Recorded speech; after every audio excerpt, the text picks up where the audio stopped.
Welcome to the Folktale Project. This is Dan Scholes. Today we're going to catch up with our third story in the tale of The Snow Queen by Hans Christian Andersen. This is a tale in 7 stories, so we're almost halfway through. And so far we've seen the horrible demon create the mirror that reflects bad things, or enhances bad things that people see and feel. And we've met the Snow Queen herself, and Kay, and Gerda. And Kay has been swept away by the Snow Queen, leaving poor Gerda and grandmother alone. In this third story, we're going to catch up with young Gerda in the garden of the woman learned in magic. But how was little Gerda getting on all this long time since Kay left her? Where could he be? Nobody knew, nobody could say anything about him. All that the other boys knew was that they had seen him tie his sledge to a splendid big one which drove away down the street and out of the town gates. Nobody knew where he was, and many tears were shed. Little Gerda cried long and bitterly. At last, people said he was dead. He must have fallen into the river which ran close by the town. Oh, what long, dark winter days those were. At last, the spring came, and the sunshine. "Kay is dead and gone," said little Gerda. "I don't believe it," said the sunshine. "He is dead and gone," she said to the swallows. "We don't believe it," said the swallows. And at last, little Gerda did not believe it either. "I will put on my new red shoes," she said one morning. "Those Kay never saw, and then I will go down to the river and ask it about him." It was very early in the morning. She kissed the old grandmother, who was still asleep, put on the red shoes, and went quite alone out by the gate to the river. "Is it true that you have taken my little playfellow? I will give you my red shoes if you will bring him back to me again." She thought the little ripples nodded in such a curious way, so she took off her red shoes, her most cherished possessions, and threw them both into the river. They fell close by the shore and were carried straight back to her by the little wavelets. It seemed as if the river would not accept her offering, as it had not taken little Kay. She only thought that she had not thrown them far enough, so she climbed into a boat which lay among the rushes. Then she went right out to the further end of it and threw the shoes into the water again. But the boat was loose, and her movement started it off, and it floated away from the shore. She felt it moving and tried to get out, but before she reached the other end, the boat was more than a yard from the shore, and was floating away quite quickly. Little Gerda was terribly frightened, and began to cry, but nobody heard her except the sparrows, and they could not carry her ashore, but they flew alongside, twittering as if to cheer her. "We're here, we're here." The boat floated rapidly away with the current. Little Gerda sat quite still with only her stockings on. Her little red shoes floated behind, but they could not catch up with the boat, which drifted away faster and faster.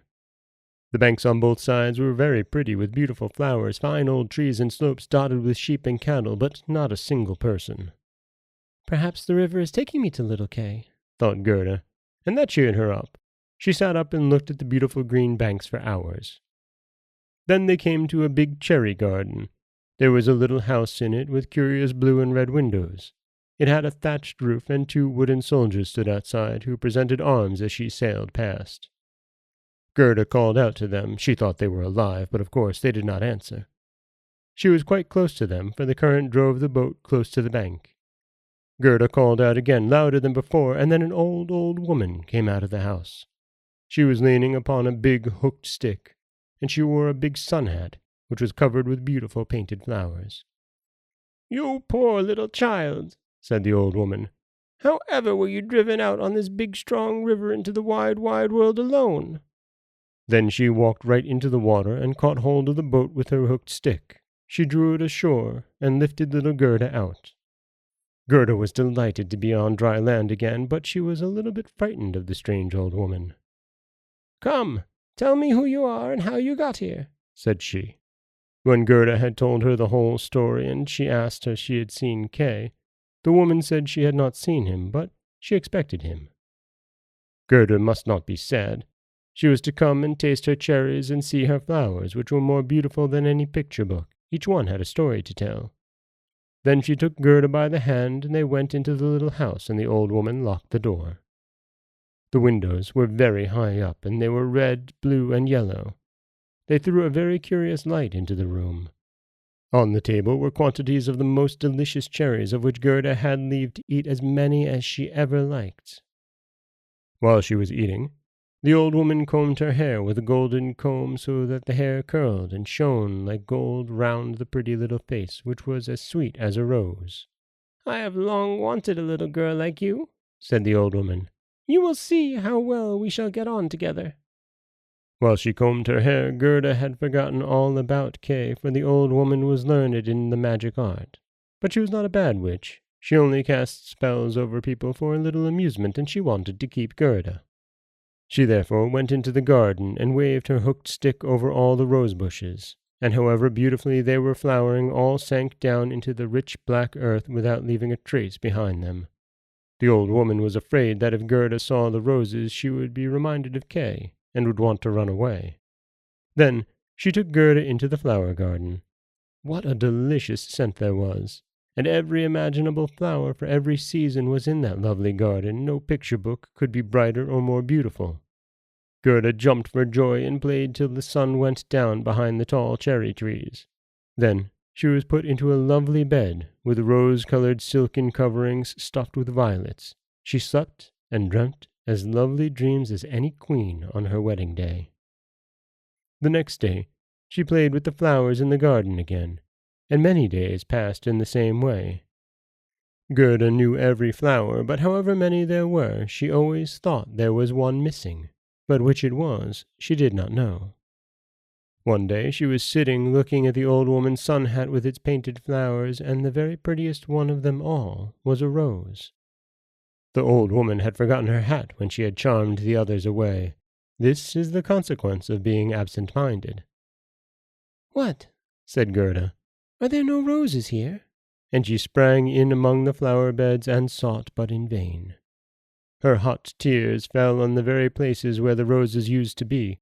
When the warm drops moistened the earth, the rose-trees shot up again, just as full of bloom as when they sank. Gerda embraced the roses and kissed them, and then she thought of the lovely roses at home, and this brought the thought of the little Kay. "Oh, how I have been delayed," said the little girl. "I ought to have been looking for Kay. Don't you know where he is?" she asked the roses. "Do you think he is dead and gone?" "He is not dead," said the roses, "for we have been underground, you know, and all the dead people are there, but Kay is not among them." "Oh, thank you," said little Gerda, and then she went into the other flowers and looked into their cups and said, "Do you know where Kay is?" But each flower stood in the sun and dreamt its own dreams. Little Gerda heard many of these, but never anything about Kay. And what said the tiger lilies? "Do you hear the drum? Rub-a-dub, it only has 2 notes, rub-a-dub, always the same.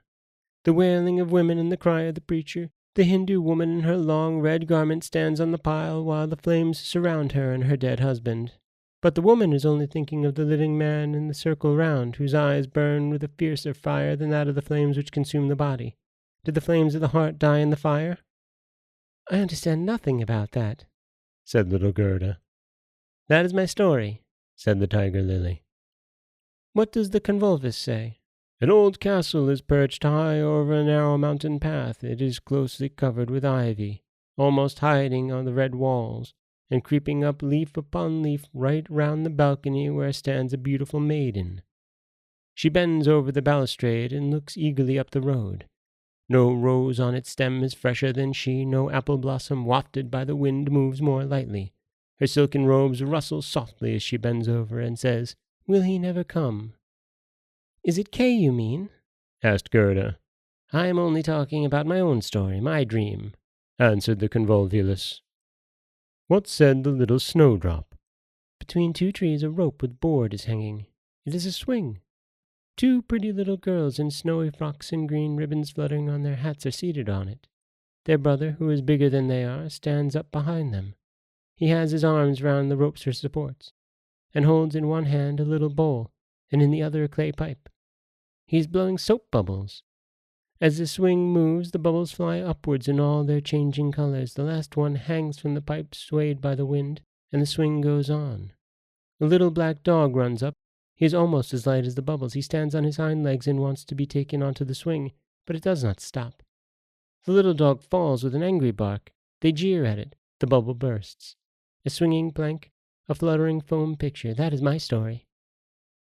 I dare say what you tell me is very pretty, but you speak so sadly, and never mention little Kay.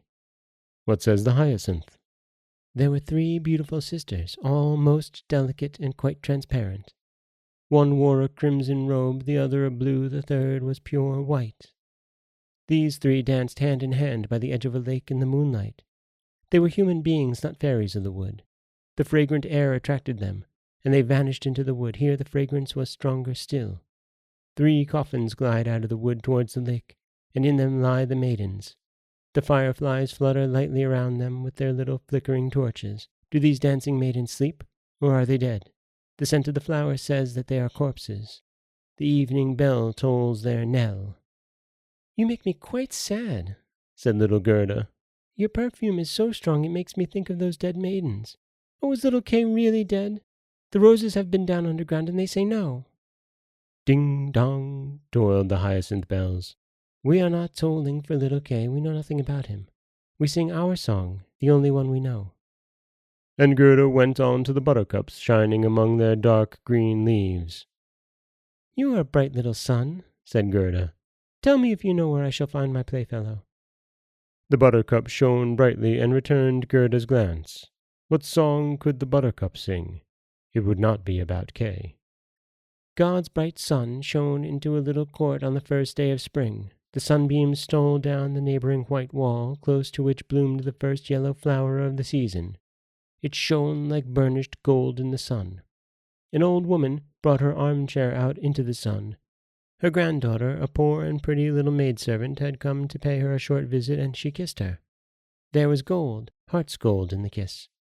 Gold on the lips, gold on the ground, and gold above in the early morning beams. Now that is my story, said the buttercup. Oh, my poor old grandmother, sighed Gerda. She will be longing to see me and grieving about me as she did about Kay. But I shall soon go home again and take Kay with me. It is useless for me to ask the flowers about him. They only know their own stories and have no information to give me. So she tucked up her little dress so that she might run the faster, but the narcissus blooms struck her on the legs as she jumped over them, so she stopped and said, Perhaps you can tell me something. She stooped down close to the flower and listened. What did it say? I can see myself, said the narcissus. Oh, how sweet is my scent! Up there in an attic window stands a little dancing girl half-dressed. First she stands on one leg, then on the other, and looks as if she would tread the whole world under her feet. She is only a delusion. She pours some water out of a teapot onto a bit of stuff that she is holding. It is her bodice. Cleanliness is a good thing, she says. Her white dress hangs on a peg. It has been washed in the teapot too, and dried on the roof.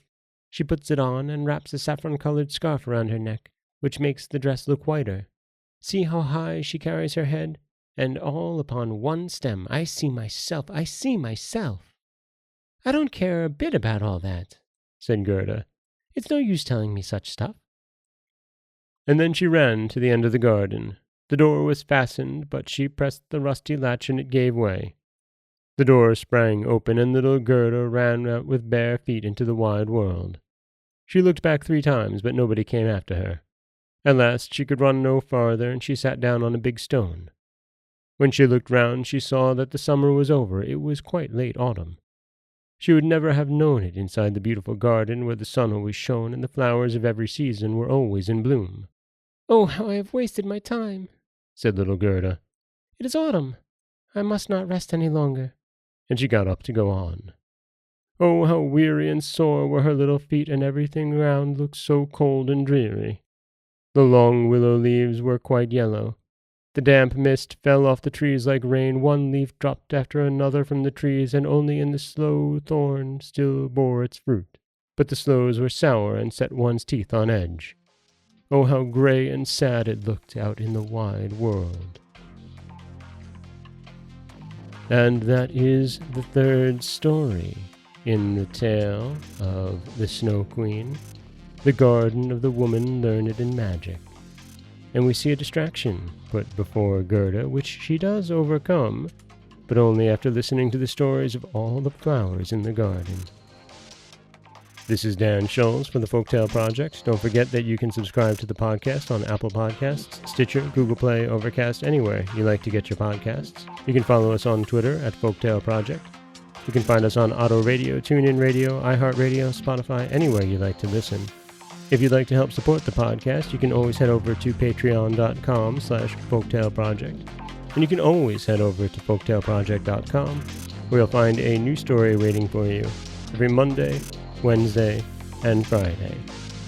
Next week, I'll be back with 3 more stories in the tale of the Snow Queen, beginning with the 4th story, Prince and Princess. As always, thank you so much for listening.